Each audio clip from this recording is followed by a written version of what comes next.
ओम नमो भगवते वासुदेवाय नमः। हम गीता डेक को कंटिन्यू करते हैं और जो आज का हमारा कार्ड है उसका नाम है द सेक्रेड ओम। ठीक है, ओम वर्ड हम सबको पता है। ठीक है, this is a picture on the card, it's a very beautiful picture. You can see now the card is from chapter 7 verse 8। Message क्या है? I am the fresh taste of water. यहाँ पे कृष्ण जी क्या बोल रहे हैं कि I am the fresh taste of water, लेकिन वाटर में तो कोई टेस्ट ही नहीं होता। इसको हम समझेंगे। The light of the sun and moon, जो लाइट सन हमें दे रहा है, ठीक है, मून भी तो किससे ले रहा है? सन से ले रहा है, लेकिन सन कहाँ से ले रहा है? सन कहाँ से ले रहा है? कृष्ण जी कह रहे हैं मैं वो लाइट हूँ। I am the sacred syllable Om in the Vedic mantra. हमें भी पता है कि ओम जो एक यूनिवर्सल वर्ड है जिसकी वाइब्रेशन इतनी स्ट्रांग है कि माना जाता है कि मतलब इतना स्ट्रॉन्गेस्ट वाइब्रेशन वर्ड। ठीक है, वो वर्ड जो वाइब्रेशन है, जो सिलेबल है, वो कहाँ से आया? वो भी कृष्ण जी से ही आया है। The sound in the either and the ability in man. Sound in the either मतलब सब स्पेस में जो साउंड है, आकाश में जो साउंड है, आवाज है, वो कौन है? वो भी वही है। And the ability in man, हमारे अंदर अगर कोई शक्ति है, ठीक है, मैनिफेस्टेशन की कोई पावर है, कोई इच्छा शक्ति है, वो कौन है? वो भी कृष्ण जी है। इसको हम थोड़ा और समझते हैं। यहाँ पे सबसे पहले हमने स्टार्ट किया the fresh taste of water. Water का कोई टेस्ट नहीं होता, लेकिन वाटर के बिना हम किसी चीज को टेस्ट कर नहीं सकते। क्लियर? अगर हमारे कुछ खाते हैं, ठीक है, हमारे टंग पे क्या होता है? सलाइवा होता है, जिससे मिक्स होकर हमें पता चलता है कि इसका टेस्ट कैसा है।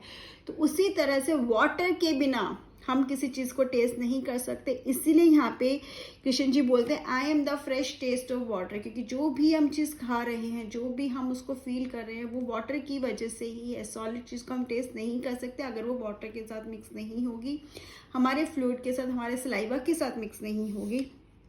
सलाइवा से ही तो हमें पता चलता है ना कि शुगर में फ्रुक्टोज है, जो भी हम समझते हैं वो उसी के थ्रू हम समझते हैं।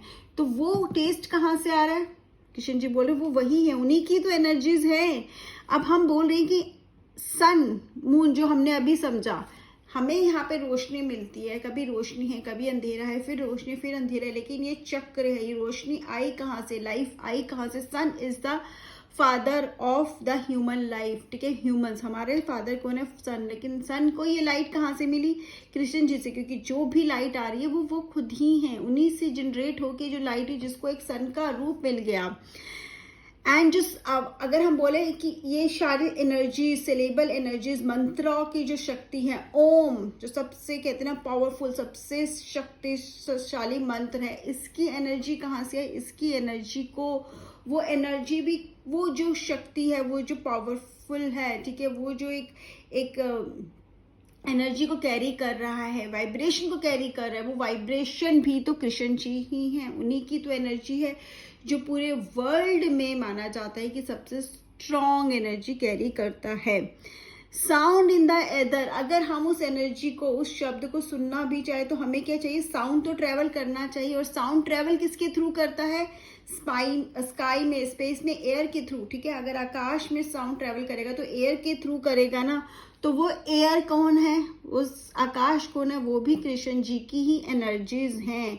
एंड द एबिलिटी मैन, हमारे अंदर भी वही, क्योंकि हम भी तभी कोई चीज पा सकते हैं अगर वो मैनिफेस्टेशन पावर हमारे पास है, अगर वो डिजायर है, वो फुलफिलमेंट है, वो विश फुलफिलमेंट करने की इच्छा हमारे अंदर है। तो वो एबिलिटी हमारे अंदर कौन देता है? कृष्ण जी देते। तो बोल रहे हैं मैं हर चीज में हूँ, जैसे हमने समझा है पिछले कार्ड में कि वो हर एलिमेंट उन्हीं की एनर्जी से, जिसको डिफरेंट डिफरेंट एलिमेंट्स के नाम दे दिए हैं, मटेरियल एलिमेंट्स के नाम दे दिए गए हैं।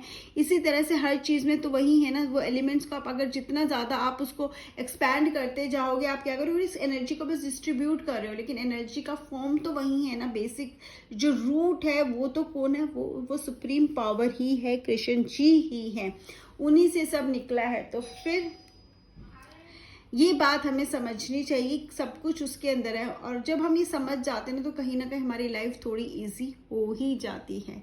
जय श्री कृष्णा।